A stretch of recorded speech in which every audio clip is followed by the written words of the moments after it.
bienvenidos a este primer vídeo de la asignatura Modelos Cuantitativos, en el que vamos a hacer un breve resumen de lo que es el tema 1.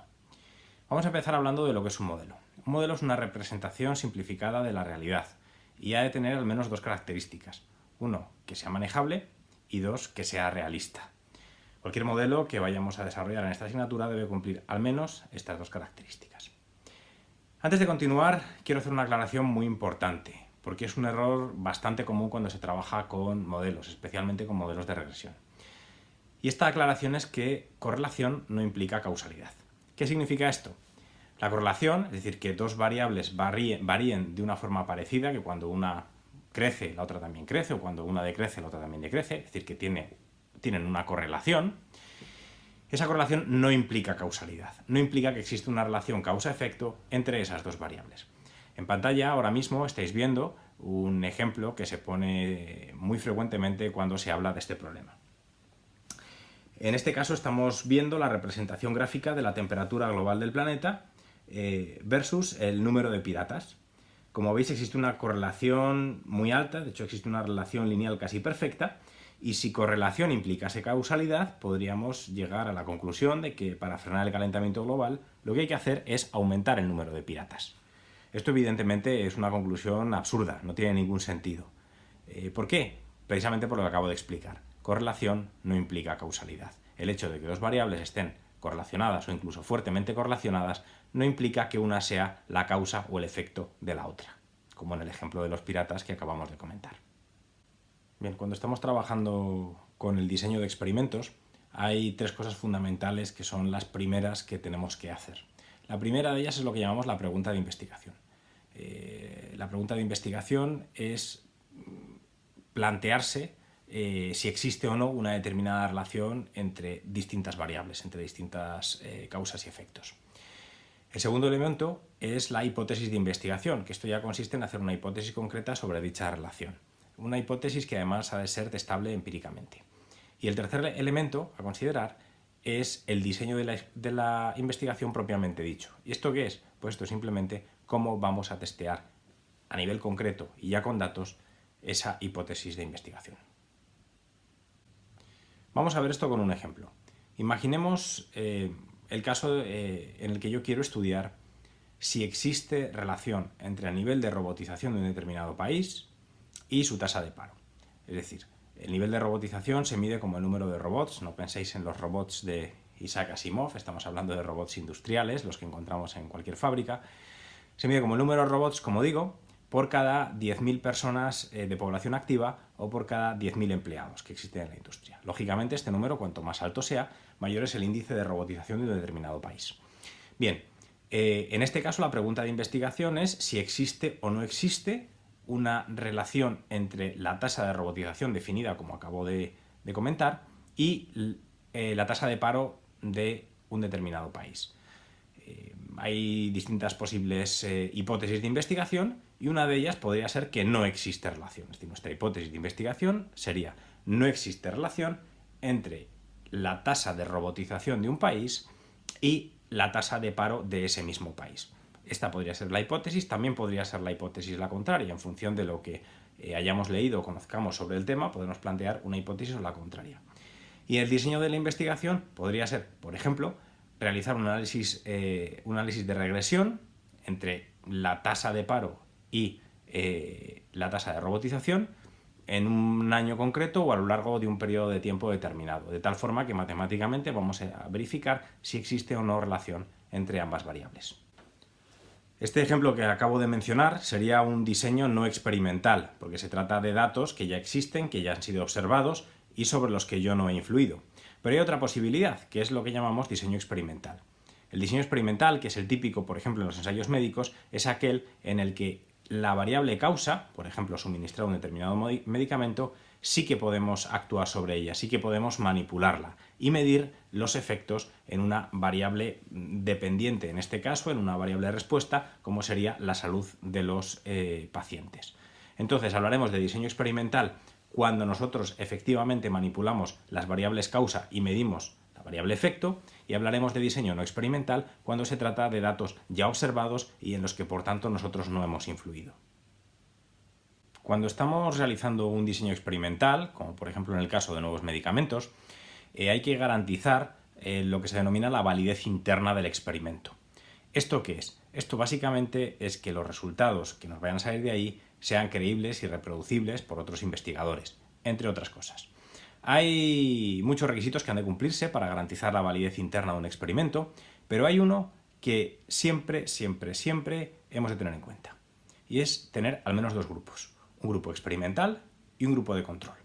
El grupo experimental es aquel grupo al que le vamos a aplicar el tratamiento. En el caso como de un nuevo medicamento, por ejemplo, el grupo al que le vamos a suministrar el medicamento.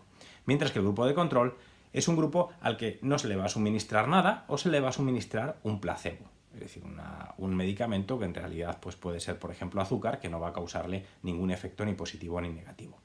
De esta forma, si tenemos un grupo de control al que no se le suministra el medicamento, por ejemplo, y un grupo experimental al que sí se le suministra, luego podremos analizar si existen diferencias significativas en la salud de esos dos grupos.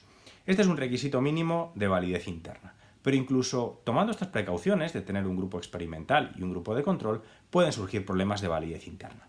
¿Cuáles son estos problemas? Bien, ¿y cuáles son estos problemas?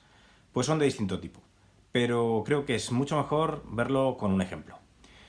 Seguramente muchos de vosotros conocéis la película Sin Límites, película por otra parte muy interesante y que os recomiendo, de la que además recientemente se ha sacado una serie.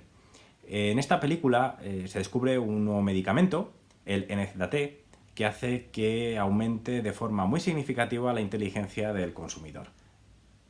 ¿Esto qué significa? Significa simplemente que una persona absolutamente mediocre, después de consumir NZT, se convierte en un genio. Ese es el argumento básico o el hilo conductor de la película y también de la serie, lógicamente. Imaginemos que un investigador en la vida real descubre efectivamente el NZT, una droga que al tomarla te vuelve extraordinariamente inteligente. Y entonces decide diseñar un experimento para el que pide voluntarios, de tal forma que aquellas personas que quieran participar en el experimento pues se apunten. Va a hacer dos grupos de control, uno al que le va a suministrar un placebo y otro grupo al que efectivamente le va a suministrar el NZT.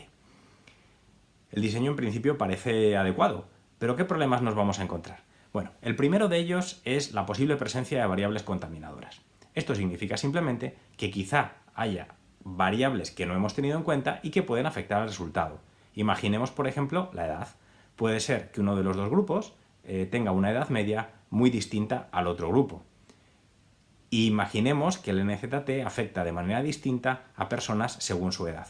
En este caso tendríamos resultados sesgados, porque además del efecto propio del NZT, dado que este efecto es diferente según la edad y dado que un grupo tiene una edad muy distinta, una edad media muy distinta al otro, pues los resultados que obtengamos no van a ser todo lo razonables y todo lo coherentes que nos gustaría, porque hemos sesgado el experimento.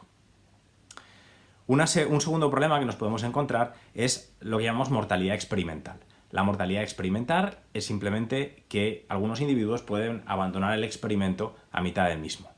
En este ejemplo con el NZT podría suceder que el grupo experimental al que se le está suministrando la droga pues descubra que después de consumirla se vuelven tan inteligentes que son tremendamente infelices y que ellos preferían volver a su antigua vida y no ser tan listos. De tal forma que abandonan el experimento a la mitad, con lo que estropean en cierta medida el resultado. Y este es un problema que se puede dar y de hecho se da en los experimentos reales. Un tercer problema que nos podemos encontrar es el llamado sesgo de selección. Y es que si nosotros estamos pidiendo voluntarios, no vamos a tener una muestra absolutamente homogénea de personas, sino que vamos a tener una muestra de individuos que va a estar sesgada. En este caso, ¿pensáis, por ejemplo, que gente extraordinariamente inteligente se arriesgaría a tomar esta nueva droga? Es decir, un Albert Einstein se arriesgaría a decir voy a tomar NZT para ser todavía más listo, o le daría algo de miedo diciendo no, yo ya soy suficientemente inteligente, no quiero arriesgarme a que se me estropee el cerebro por tomar NZT cuando yo ya soy suficientemente listo y estoy satisfecho con mi cociente intelectual. Probablemente no, ¿verdad? Así que gente muy inteligente probablemente decidiría que no quiere tomar esta droga. Estaríamos sesgando el experimento a favor de personas con una inteligencia más moderada. Y por último, y este quizás es el sesgo más importante, es el sesgo del experimentador. El experimentador, el investigador, en este caso el descubridor del NZT, pues puede intentar con todas sus fuerzas ser lo más objetivo posible a la hora de llevar a cabo el experimento, de medir los resultados y de ver qué sucede.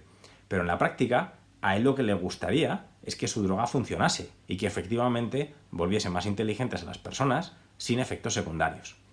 ¿Cuál es el problema? Que aunque él se esfuerce al máximo posible por ser objetivo, incluso a un nivel inconsciente no va a poder ser 100% objetivo. De algún modo es posible que trate de manera distinta a los que están tomando el placebo que a los que están tomando de verdad NZT. ¿Esto qué significa? Significa que puede afectar al resultado del experimento, aunque sea inconscientemente. ¿Cómo se soluciona esto? Bueno, pues hay distintos métodos. El más simple de todos es lo que se llama el procedimiento ciego, en el que el paciente desconoce si está tomando NZT o la droga el placebo. En este caso no eliminamos el sesgo del investigador y por eso habitualmente lo que se aplica es doble ciego. El paciente no sabe si está tomando el placebo o el NZT y el investigador tampoco sabe qué individuos están tomando de verdad la droga y qué individuos están tomando el placebo. Un paso más sería el triple ciego, en el que no solo el paciente y el investigador desconocen quiénes están tomando el medicamento y quiénes están tomando el placebo, sino que además la persona que analiza los datos, posteriormente, tampoco sabe qué individuos forman parte de qué grupo. Simple ciego, doble ciego o triple ciego son los mecanismos que se utilizan habitualmente para mitigar, al menos, si no eliminar por completo, el sesgo del experimentador o el sesgo del investigador. En resumen, y por concluir y resumir lo que hemos visto hasta ahora, hemos visto que un modelo es una representación simplificada de la realidad. Hemos visto que correlación no implica causalidad y este es un aspecto muy importante porque es muy fácil caer en este error, ver que dos variables correlacionan bien y de ahí inferir que existe una relación de causalidad, una relación causa-efecto. Por tanto, hay que intentar evitar caer en este error. Y la tercera cosa que hemos visto es que a fin de que un experimento esté bien diseñado, al menos tenemos que tener dos grupos, un grupo de control y un grupo experimental. Y digo al menos porque es habitual tener más de dos grupos.